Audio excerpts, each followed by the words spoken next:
You're listening to Conferences Online Allergy from Children's Mercy Hospitals and Clinics in Kansas City, Missouri.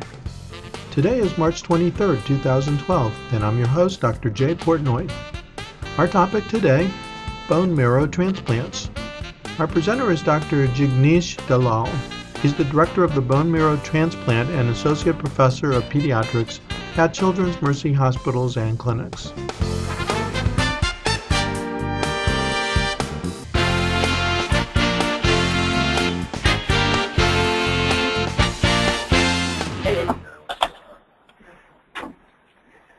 So I thought we will discuss this in following format. Yeah, now you know the history of both the children. So we thought, what's the epidemiology of SCIDs or overall immune deficiency?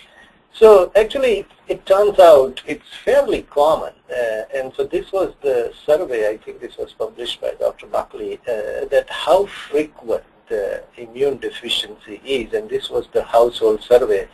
And actually, roughly 1.3% of population prevalence is some sort of immune deficiency. And what is it compared to other disorders? In terms of healthcare issue overall, what's the prevalence? You can see diabetes is 5%, rheumatoid arthritis roughly 4%, cancer 2%, and it is somewhere between cancer and anemia. So it's fairly common if you consider all immune deficiency. So actually, you guys are needed more than us in terms of even cancer. So I was trying to see who is more important than each other. Well, but you're the guys who do the fixing. Yeah, but and then again, if you kind of look further, what out of that, how many patients have a confirmed diagnosis? And very few somehow in a population survey. So people don't kind of understand the complexity of the diagnosis and different kind of diagnosis in general. And as compared to total immune deficiency, what is the combined T and B cell immune deficiencies where we come in picture in terms of transplantation? And different studies have different numbers, but roughly it's 7 to 8%, no matter what study you look at. Roughly, that's the prevalence in terms of where the transplant will be indicated in terms of the immune deficiency. And I think this was recently published. And again, you guys will say, okay, all B cell deficiencies may not need transplant, but that is where the transplanters are kind of needed. And again, antibody deficiencies, which you guys take care of for us, is more than 50%, and CGDs and phagocytic disorders 11.2%, and the other problems of innate immunity constitute very small portion of the disorders.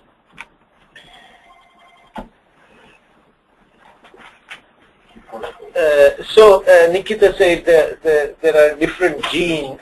So what are the gene disorders that come under the broad heading of T and B cell immune deficiency? And I mean, every year this list is growing further and further. It's good for us. Actually, 10 years ago when I was looking at the literature trying to compare this, almost 40% of the patient did not have genetic diagnosis actually.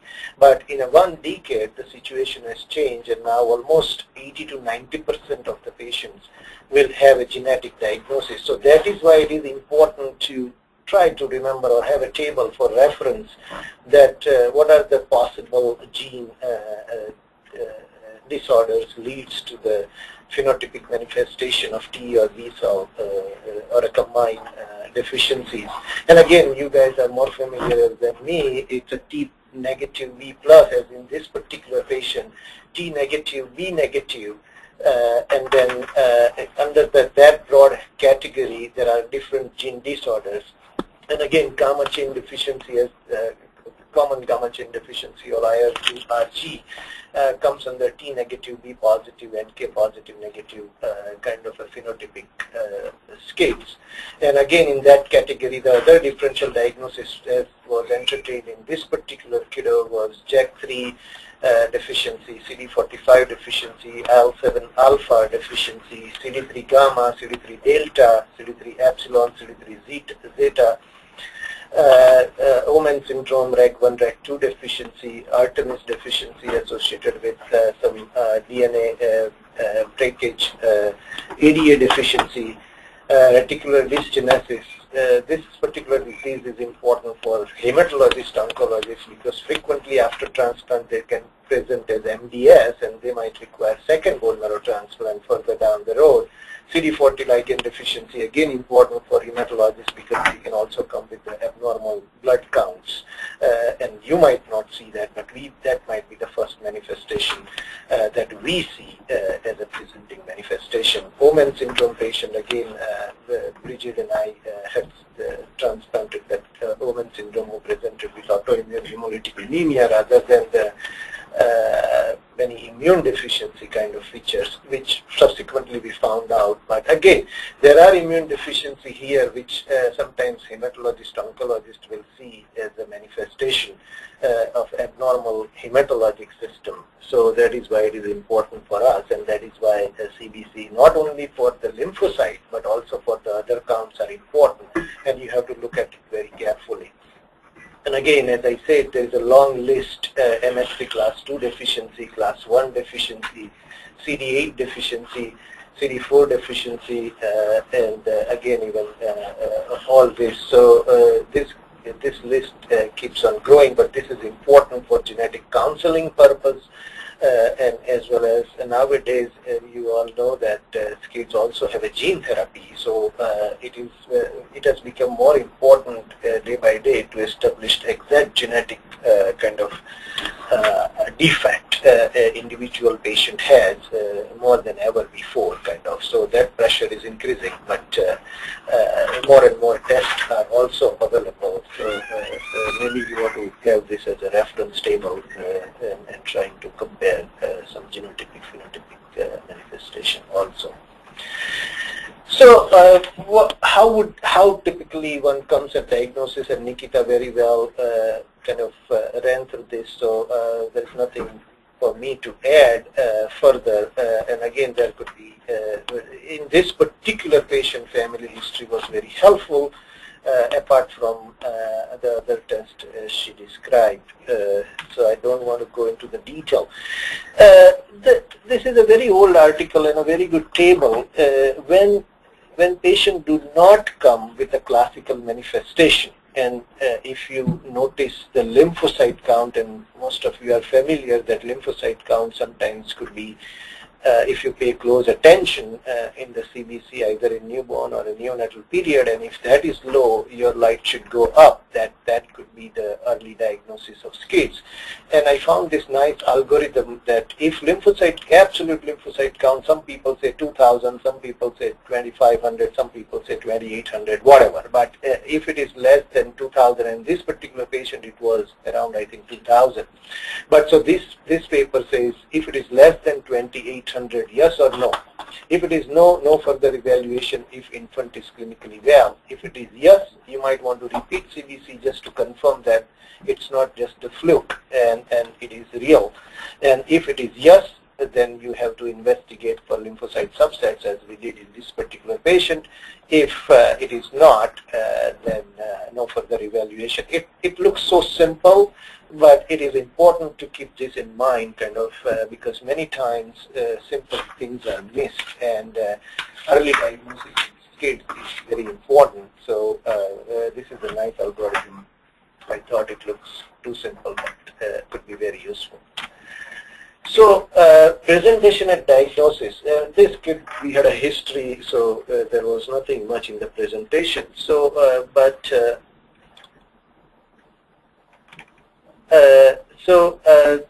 again, a typical presentation is in the first 5 to 6 months. You can see this is like typically one who are not diagnosed by newborn screening or like family history as in this particular patient, what is the typical time of initial presentation? You can see that it's within first 6 months. Most of the people, most of the patients are diagnosed, and the age of the first symptoms in the index children, again probably the same thing, but many times if you track back, mother will agree after diagnosis, oh yeah, in the first month there were some symptoms. So symptoms starts pretty early, and what are the commonest symptoms? 94% of the patient had respiratory infections, vomiting, diarrhea in roughly 80%, candidal infection 50%, failure to thrive roughly 80%, and skin sepsis 28%. As you know, his brother had respiratory and failure to thrive. Kind of those were the manifestation mainly in his brother when he presented at around 6 months of age. So again, this is, and again, if some symptoms present early, some late, but anyway, most of the symptoms are typically in 3 to 4 months, kind of in their presentation. So I thought this was a nice table. Sometimes they can present as rash actually, and this is one of our own patient who just presented with rash, and that rash we biopsied, and it turned out to be the graft versus host disease, and we sent the FISH test to look for the XX chromosomes, and it turned out to be 5% of the cells in the peripheral blood of this particular infant was XX cells, and that's because of the maternal T lymphocyte crossing the placenta and circulating and producing graft versus host disease. So that also sometimes it's important to keep in mind that this could be viral rash also with the viral infection. So sometimes you need biopsy and you have to send blood for the FISH. Why it is important to know, some people would say that it is important for the selection of the donor, actually for the transplantation. And we will discuss this further, and I will tell you what happened to this particular patient actually. But again, it's important, and the opinions are divided. If the maternal cells are causing graft versus host disease, should we use mom as a donor, or we should not? We should just exclude mom as a donor if it is already producing graft versus host disease before transplantation. So again, I'm open for the suggestions if you have, but we will discuss this further kind of after some time. So think about what should we do. This is a pretty famous chromosome, which is very famous for the residence of a lot of the genes which are responsible for immune disorders. And again, males are at a disadvantageous position in terms of various immune deficiency. And again, this is where the problem is in IL-2RG, just for the knowledge purpose, not that it will help you much. And again, this IL-2RG has 8 exons, and in this particular patient, I think the problem was a missense mutation here at the junction of the 4th and 5th. I don't think it was a splice site mutation, but I could be wrong. But again, this is important to know because sometimes it depends. It helps to know exactly when you are sending the test, whether they are doing the whole exon sequencing or whole gene sequencing, including introns and exons. In this particular patient, it was very useful because we already knew the mutations in the mom and the child, so it was very easy. But nowadays, there are so many labs and everybody is testing differently. So sometimes if it is a splice site mutation, you might miss it. By gene test if you are doing only the exon sequencing, and again that is why it is important to know that, and you should be persistent sending to one particular lab so that you know exactly what are the methods and stuff like that. So it is important to know this kind of thing.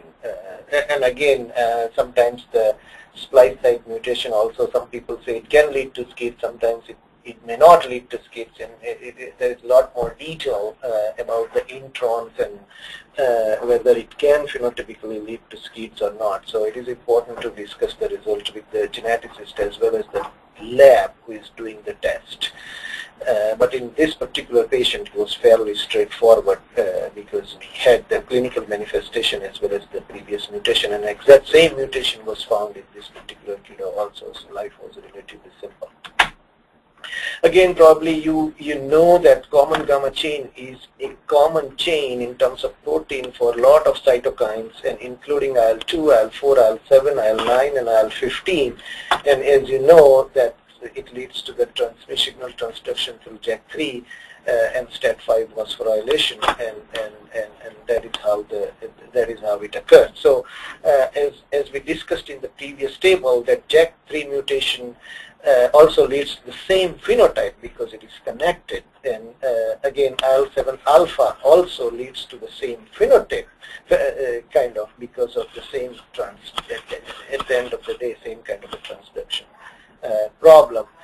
So that is why it is important to know this particular cartoon in the head, so that we can understand what is the problem inside the cell.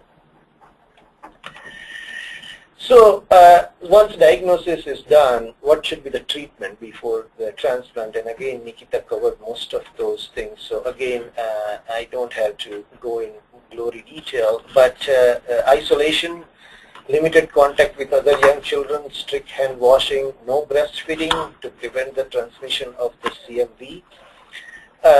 Boil the water to prevent the cryptosporidium. Avoid live and attenuated virus vaccines, as Nikita said already, and the blood products, the CMV negative and leukocyte irradiated product. And that is very important.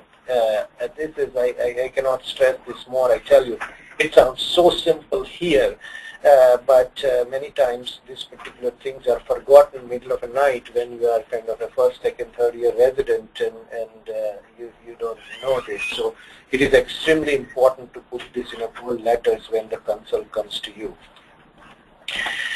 Exactly when the PCP prophylaxis should be started. Like in this particular infant which was transferred on day number 0, whether we can start trimethoprim sulfa on the same day or not, because it can lead to the hyperbilirubinemia or aggravation of the hyperbilirubinemia. So opinions are divided, but on this particular infant we had, and some people say you can start atropine first, and then after the hyperbilirubinemia period is over, then you can switch to the PCP, the bacterial prophylaxis.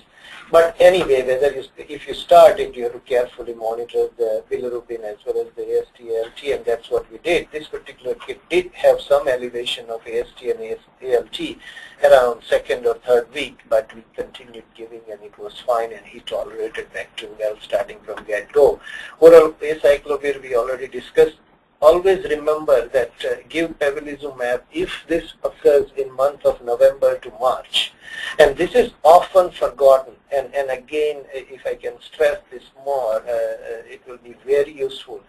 If you are suspecting, this is often forgotten, I tell you, even in our own hospital. So don't forget this. If this is November to March and kid is in hospital, and really this will change the transplant outcome, and we will discuss this further in a couple of slides, that why it is important to prevent the infection, because the outcome after transplant is different if there are no infections versus there are infections. IVIG we already touched upon, to keep more than 600. Fluconazole we discussed. Be careful with fluconazole in this particular patient. Retrospectively, I think there was fluconazole was continued through the transplant, and as you know, fluconazole is being metabolized by 3A4, cytochrome 450, and there was interaction of that with tacrolimus. So the first level we got on day number 0 or 1 was sky high, and that was because of the inhibition by of the 3A4 in this one, and we learned it hard way. So maybe yeah, when we started it, and the first level, we typically when we started, we obtained the level up to next day or something. what happened, this coincided on the weekend, so that was Friday or Saturday. So the first tacrolimus level we got was on Monday, and that is why it was inhibited, and the first level came very sky high. And Carla, you were on service on Friday evening when the level came back of 40 or something, very, very high. So again, maybe we should change it to micafungin or something where there is no interaction of azole with the tacrolimus as the transplant comes closer. But anyway, that was something to keep in mind if you give it. People say you can give inactivated influenza vaccine if it's appropriate season. And you can also actually give the pertussis vaccine if there is no harm in giving it. So again, this is very important. But one point I want to drive home is pembrolizumab in the month of November to March in appropriate season might be very useful. And leukocyte irradiated CMV negative blood. These are the two points to remember for the rest of the life.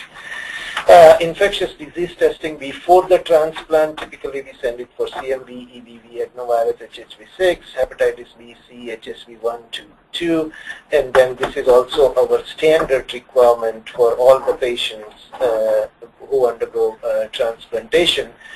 Nasopharyngeal swab for viral PCR and viral culture. That is also something we didn't send it in this particular patient because we didn't have a kind of high index of suspicion. But if you suspect something, you should send it. Chest radiograph, CT scan of the head, chest, abdomen, and pelvis, if indicated according to the appropriate kind of clinical situation, may be done. So then next is choosing donor and which donor we should select. And that's a question for us, but to share some kind of principles. As you know, in any bone marrow transplant, if you have a HLA matched sibling or family member, that would be the number one, no matter what the diagnosis is, except very bad leukemia where there may not be a very good GVL effect. And as you know, with each SIB, you have a 25 to 30% chance of HLA matching with each SIB. And very rare to have parents match. I had so far in my life 2 times occasions where parents were matched to the patient, but that also is a possibility. So when that, you can see that most of the patients we see don't have this kinds of scenario. So then what are the alternatives? So the other donors are match unrelated donors, cord blood donors, mismatch related donors, and mismatch unrelated donors. So here at Mercy, okay, so then what does this mean in terms of transplant outcome? So the next slide is like, okay, if you have HLA, this is the SCIDs of 10 years of data from IBMTR, you can see the survival is better. And this is a Kaplan-Meier analysis. If you are not familiar in hem-onc and transplant, this is what we project kind of to discuss the survival. On the x-axis, there are the number of years and how many patients are surviving. On y-axis, what is the probability of survival? You can see that if you have a matched sibling transplant, after almost a year or so, the graph is pretty stable and it is roughly 90%, which was not the case for this particular family. Actually, it turns out that elder brother and this particular brother were HLA matched, but it was of no use. And I'm saying it superficially that it is of no use, but right now, but you will have to take my words for a moment.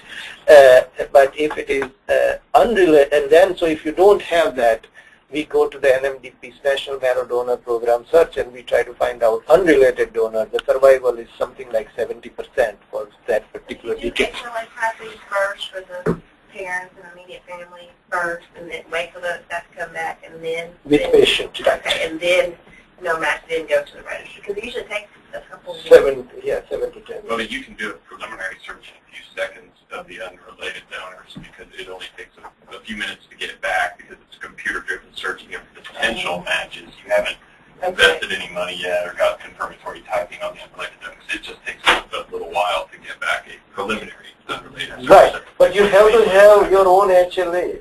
I mean, that takes the You have to resources. get your, yeah, you have to get your typing. I don't know if you do the family first, wait for that to come back, and then go to the Not in SCIDs, because we know that each day is important. So in SCIDs, typically we try to send it. And in fact, in this particular patient, and we knew from the previous patient, that's family with HLA, so we already knew the whole family except this particular patient. And it turns out between two brothers, they have a sister in between, and her cord blood was also stored, and we knew her HLA also, but she was not HLA matched. And neither the parents were matched. So when was his done, like his HLI typing regarding, since we knew him from prior to birth, like was his done within the first few days or then from the other? Oh, really? Day Okay. number 0. It was Okay. 6. Okay. Because we wanted to do HLA even before the diagnosis of, because we want to have, if this baby would have been normal, we wanted to store the cord blood Cord blood, yeah. for the brother for the future use. So if patient was well, then also HLA typing was needed. If Okay. patient was not well, then HLA typing was also useful. So we decided to send Okay. from the cord blood itself after the birth. Okay. So again, the bottom line of this slide is HLA, if you have to select the donor, sibling first, unrelated donor, and then alternative related donor. But again, if you look at the early publications from Dr. Buckley and all those people, they were using alternative donors because, as you know, the NMDP started in 1988. So we didn't have too many, so this was the #1 choice before the decades of 1990. So don't get surprised, like if you read the earlier literature, this was the #1, but this we learned in 21st century. So this was that is how the knowledge progresses, but this was not the earlier knowledge in 1990s. Again, this was also published in 2010 from Europe. RGI stands for Related Genotypically Identical Donors. URD stands for Unrelated Donors. RPI stands for Related Phenotypically Matched.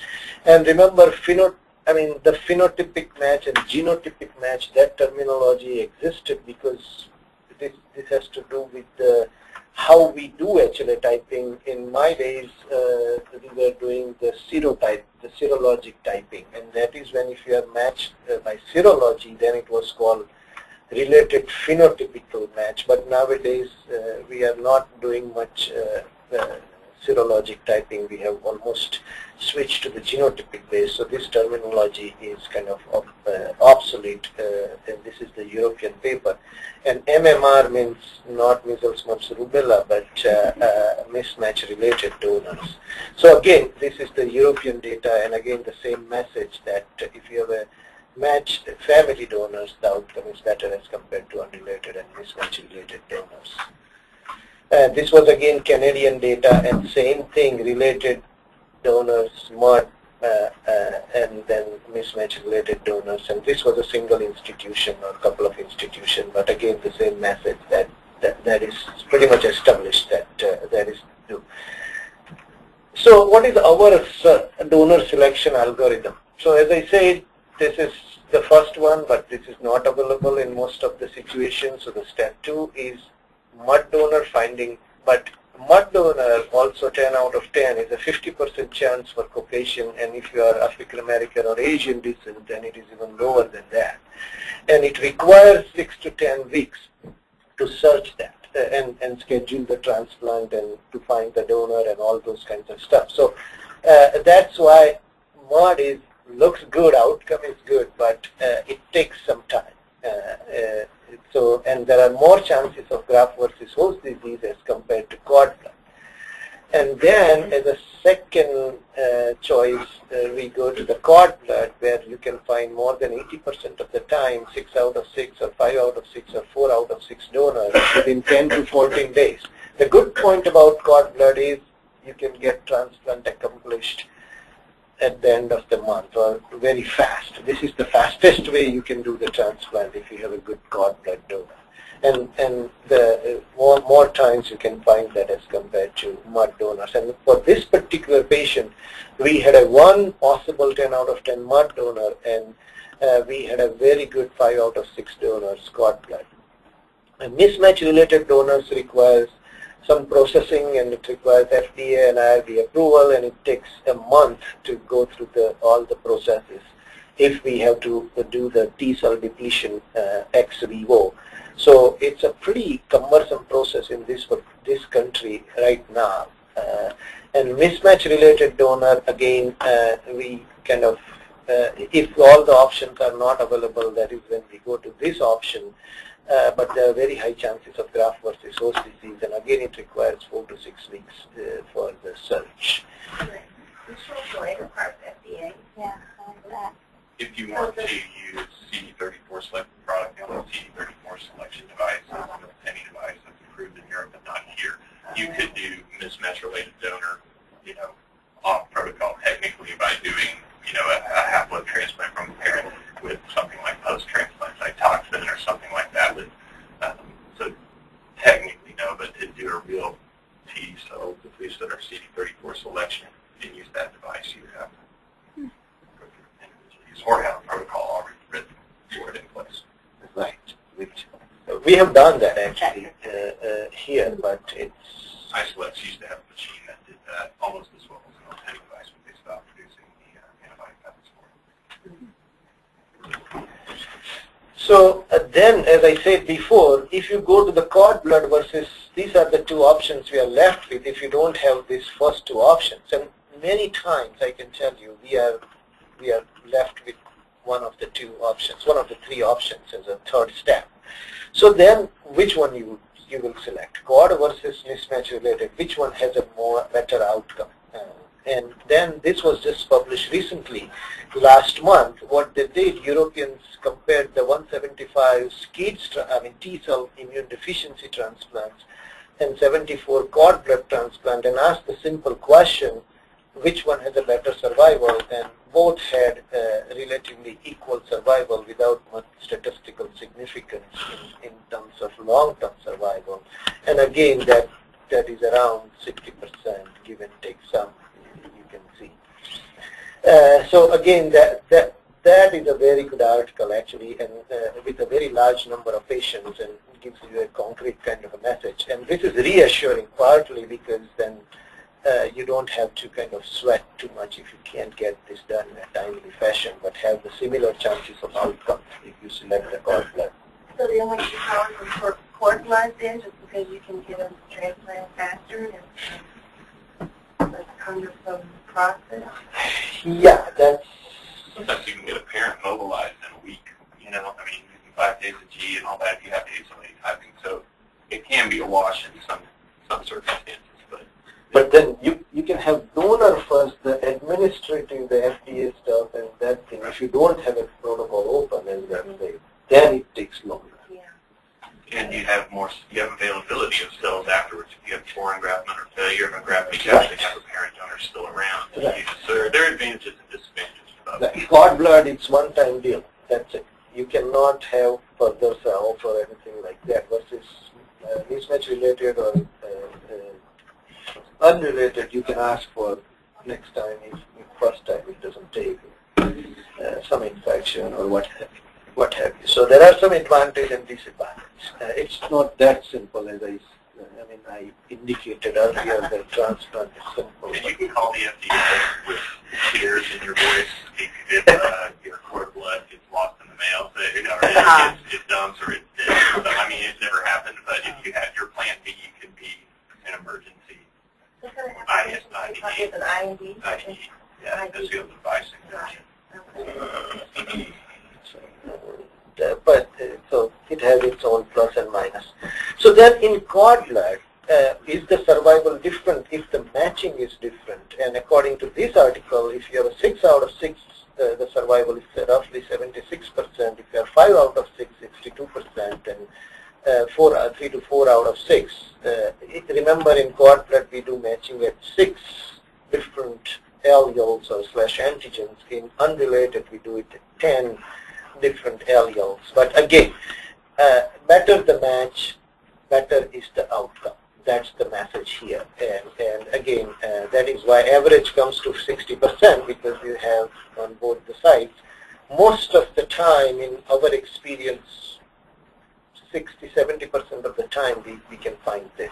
And I bet survival would be better if you had, like in this case, when you have the diagnosis on day 0, you're sending for diagnosis on day 0, or even prenatally, your outcomes would probably be much higher. Like Granton, his brother was, RSV on the vent. Most of those kids won't survive.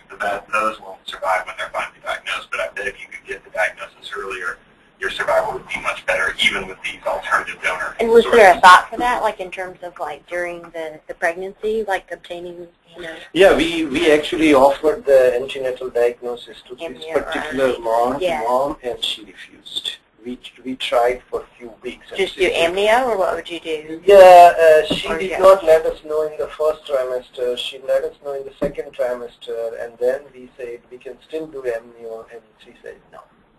You are a good doctor. You will do a good transplant afterwards. So I don't want to. Yeah, those kids are a little strange. They didn't really seem like they don't really get the severity of what the child had. What I thought, like she was wondering, why can I breastfeed? Why is he in isolation? Can a sister come in?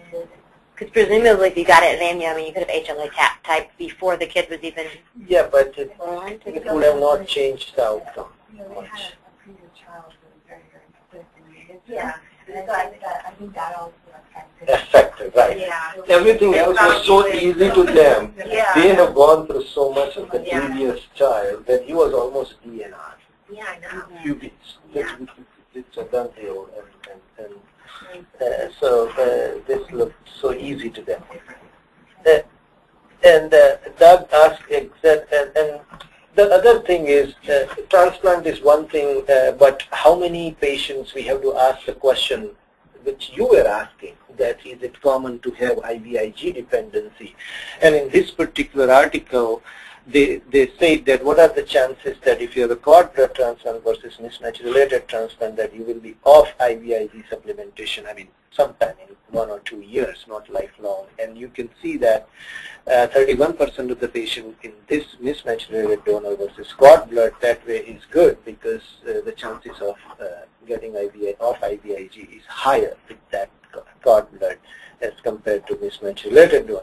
So his brother, which your specific question was, is a little bit, I did not expect, but because he got another problem his brother developed after transplant was that autoimmune hemolytic anemia, which was not steroid responsive, and we had to give Rituxan as a last resort. And when you have cord blood transplant and you receive Rituxan, the chances of requiring IVIG for lifelong is pretty high. So when we gave Rituxan, we had already discussed that risk that this could be the lifelong, but it was a very kind of severe autoimmune hemolytic anemia that there was no choice but to give the Rituxan at that time. So that is roughly, and this particular patient does not have autoimmune hemolytic anemia, and so far, 100 days after transplant, has not, I mean, his B cells are our donor, so this particular patient, I'm not expecting him to require IVIG supplementation. In fact, we have stopped it, and we are giving only on a PRN basis now. What are the causes of death? Infection, basically in all that. So again, as Doug said, infection is most important. So if you can prevent it, you should do all the attempts to prevent it, because that's the leading cause of death even during and after transplant. So whether it's this transplant or that transplant, Rejection is there, but not too bad as compared to other diseases, roughly 5% incidence, as you can tease out from the total numbers, roughly around 100. So this is pretty much, if you add up, that would be the percent chances in general of that kind of toxicities. That is to keep in mind. So avoid infection. Avoiding this may not be in our hand completely based on the type of the donor, but this is partially in our hand, and to treat the infection there, that is in our hand. What are the factors significant for survival in a multivariate analysis? It said this is not very significant with p-value of 0.58. And again, this tells you that there is not much progress in last decade in terms of the transplant. If you carry the diagnosis of Omen syndrome, you have a worse survival, almost half the survival. If you are failure to thrive, you are better off as compared to if you have a diarrhea as a manifestation. And I don't know why, but that came out, maybe a statistical jargon, but that was surprising for me to know that. If you have a pre-transplant viral infection, it's a pretty significant risk of death, and that is why we should try to avoid it. If you give a reduced intensity conditioning regimen, surprisingly the outcome is better as compared to if you don't give any conditioning regimen. If you give myeloablative conditioning regimen, surprisingly the outcomes are better as compared to reduced intensity conditioning regimen. And if you use ATG or monoclonal antibody, which we did use in both the children, then the outcome is inferior as compared to if you don't use ATG. But again, this is retrospective, so you have to be cautious interpreting this. So don't put too much stock because it is possible that in the umbilical transplant, in that cohort, there was more diagnosis of the Omen syndrome and T and B negative SCID as compared to the mismatch-related cohort. So it's not a randomized trial, and there are some unequal distribution in terms of the selection of the donor as well as using the monoclonal antibody. So it is retrospective, so I'm not sure how much stock I will put in, but as a guideline, kind of this is useful in a large series like this. That is why. What are the factors for IVIG discontinuation in a multivariate analysis? Again, you can see that if you have a cord blood transplant, you are better off and you will not require IVIG with a significant p-value. If you are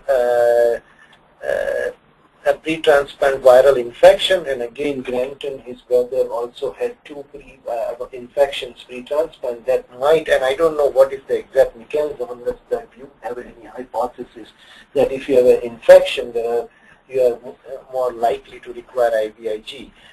But I don't have a very good kind of answer. And if you have a myeloablative conditioning regimen, then you will not be requiring IVIG as compared to if you don't have if you have a no conditioning regimen. So these are the factors leading to the continuation of IVIG for lifelong. So when you decide to continue the IVIG, do you check like pneumococcal titers and hip titers to make sure they're or you just kind of stop it? How will you know if we check the titer that it is not a passive? Yeah. So I don't know. Eventually, do you check? Or? But if you are on a continuous IVIG, how can you? I don't know how to check. Wait until they've washed out, like a few months later, and then I did give a break to Granton, and during the break he came up with a severe pneumonia, and I didn't. During that window was not sufficient to give the vaccination. We have to revaccinate before we can check the titer, because we can we can wipe out all the memory cells with the preparative regimen. So even if they are immune before transplant, it doesn't carry any meaning to us. So then you usually revaccinate and check function that way. Yeah. Okay. Yeah. Yeah. Way down the line. Way down the line if you are not IVIG dependent.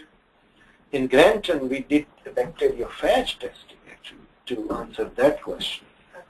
Okay. But that's a separate story. So that's an investigation. It is invested, so it was a lot of work. Getting through, sending tests to Seattle, getting permission. It was a lot of work. It was 3-4 weeks of work to get that tested. So regarding intensity, I think I'm going over time. Is it allowed? We do have a lecture, but I guess we So intensity of the conditioning regimen, I don't think it is very useful to you guys, but as you go up, myeloablative conditioning, this is in between, and this is minimal intensity conditioning, and this is technical details we have to go through as a transplanter, that which we will have to make a careful individualized decision. For his brother, this was the preparative regimen from him.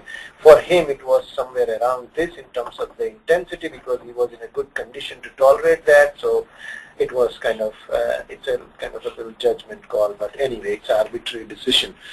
Again, this is a European data as compared to which immune deficiency has a better survival. The T cell is worst as compared to Viscott's or phagocytic disorders. So that was the point of this particular slide.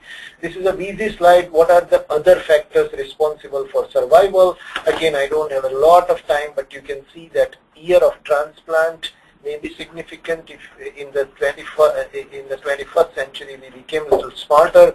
If, as Doug was saying, if you diagnose before 6 months of age, the survival is better as compared to if SCID is being diagnosed after 6 months of age. If you are B positive versus B negative have inferior survival. If you have a respiratory, if you have a type of donor, there is a different survival. Respiratory infection, inferior survival. Septicemia, inferior survival. Viral infections, inferior survival. T-cell depletion, yes versus no. If you do T-cell depletion, inferior survival. Protected environment, better survival. Prophylaxis, better survival, and so on and so forth. So these are the factors for the survival. Yeah. Immune reconstitution following transplant, it occurs after 3 to 4 months, and this is the standard. He is roughly here, and he is progressing well. Newborn screening, so many states have already started. We will be starting in Missouri in fall of 2013, and the lots of states, and actually nationally in few years it will be a national newborn screen pretty soon, and that will change the scenario in terms of the survival even on a better side further. The newborn screen, as you know, is done by track screening, and this is the algorithm typically all the states follow. If you have a less than 25, then that becomes the kind of, and this was recently published from the Wisconsin experience, and again probably this will be the algorithm for our state also. So you will get lot more consults actually once it will be started in fall of 2013. If you, as like in this particular situation, England did the study of proband versus siblings. Like this particular patient was a sibling who already kind of, we knew that this is a possibility, and the survival is markedly better because in probands like 40% survival roughly, I'm sorry, 60% survival, versus if we know as in this particular child, then 90% survival. Because they went retrospectively in England, and outcome survival, they compared that how many patients like this particular patient had a previous sibling, or in next case brother, sister, or whosoever, and their survival was inferior as compared to the one that was diagnosed at birth. So it is very important to know that. Analysis of survival outcomes, whether it was, even in that particular paper, whether it was related to the conditioning regimen, no, because whether you selected which type of donor, conditioning regimen, different types of disease, still, if you diagnose at birth, the survival is better, no matter what other variable is there. That's the message of this particular slide. And again, it was significant after adjusting for all of those particular factors. This is our survival of immune deficiency patients after 2000 2004, we have done something like 10 patients, and we have a 90% survival with the green line here. So we have a pretty good overall survival, and this is all types of disorder, not just the SCID. So we have a pretty good survival here. This is our immune reconstitution data, CD4 count after transplant in our patients, 6 months, 9 months, 12 months. You can see CD8, 6 months, 9 months, 12 months. It takes 9 months to 1 year to better immune reconstitute. This is the B-cell engraftment data. For one patient, everybody has a 100% engraftment, and this is IgG and post-IgG, pre and post-IgG kind of after transplant. Again, it goes up, IgG and IgA. IgA also, IgA and IgM, pre-transplant, post-transplant, pre-transplant, post-transplant. And again, it goes up after better B-cell engraftment. This is the current US data. Again, you can see it is around 70%. We are better than even US national data in terms of the, is this end like transplant is done? What are the long-term outcome complications in general? There is some, you have to look for the growth insufficiency, endocrine abnormalities, neurologic problems, hearing abnormality, etc., and continued use of IVIG. It is roughly 12% of the patient in general, and this is like you should be looking for those kinds of things if you are following those patients on a long-term basis. Index patient, Nikita already told you, so I don't want to go into the details. And we did a cord blood with 5 out of 6 match. He engrafted on day 14. He required 3 PRBC transfusion, 15 platelet transfusion, 4 weeks of hospitalization. Currently, his CD4 is more than 200. His IgG 976, IgM 28. Still, IgA and IgE is low. And MMF was discontinued after 30 days and currently winning tacrolimus. That is his current situation. This is some pictures. This is kids with ZEV70 mutation, required 2 transplants. He's 5 years out, doing very well. This is the Omen syndrome, who was transplanted with 4 out of 6, and he's doing extremely well now. He's 7 years out from the transplant. No, that is different. That is different Omen. This is again probably IL-7 alpha, required 2 transplants. He's 6 years out, doing well. This is the patient who I showed the rash. We selected mom as a donor in spite of GVH and did haplotransplant. Did not have an exacerbation of the rash even after transplant, getting roughly 10 to the 5th of CD3 and did well. So again, it's kind of even though if you have a GVH, if you have a maternal engraftment, some people say you should use mom as a donor because that will not be, tolerance, exactly. So because of the tolerance, this patient, IL-7 receptor alpha, after MAP sibling transplant has now myositis, so I'm thinking of retransplanting him. He's 9 years old now, doing well. This is this patient's brother, Granton, who was on ventilator and was on PQ with 3 chest tubes, doing well now. This is the patient I and Bridget have, and this was published in last year's meeting. And he is doing very well 3 years after the transplant with mismatch, unrelated donor. He went through a lot of problems after transplant, but fortunately doing extremely well. This is CD3 delta deficiency that was recently published in the Journal of Clinical Oncology, and she's doing fine after 2 transplants. And we selected father as a donor in this particular patient, and she had 2 siblings who died before her, one following transplant and one without diagnosis. And then she was diagnosed at birth like this particular patient, and she's doing extremely well. In summary, T-cell deficiency is highly curable PID. Early diagnosis is very useful. Survival with cord transplant is as good as any other transplant. Gene diagnosis is available for increasing number of disorders, and newborn screening will start in Missouri in 2013. Thank you for your attention. Thank you. Thank you. Thank you very much. Do you usually really tell some of the patients about future pregnancy? Yes, and this mom verbally told me I'm done, and they had the counseling after the first. She just told me that and they are all each kind of prepare themselves for more. Yes. Good night.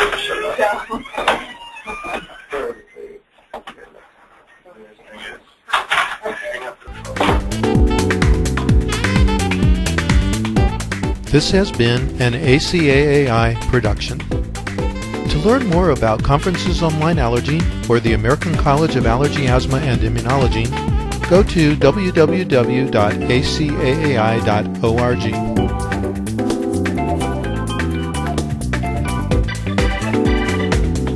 See you next time.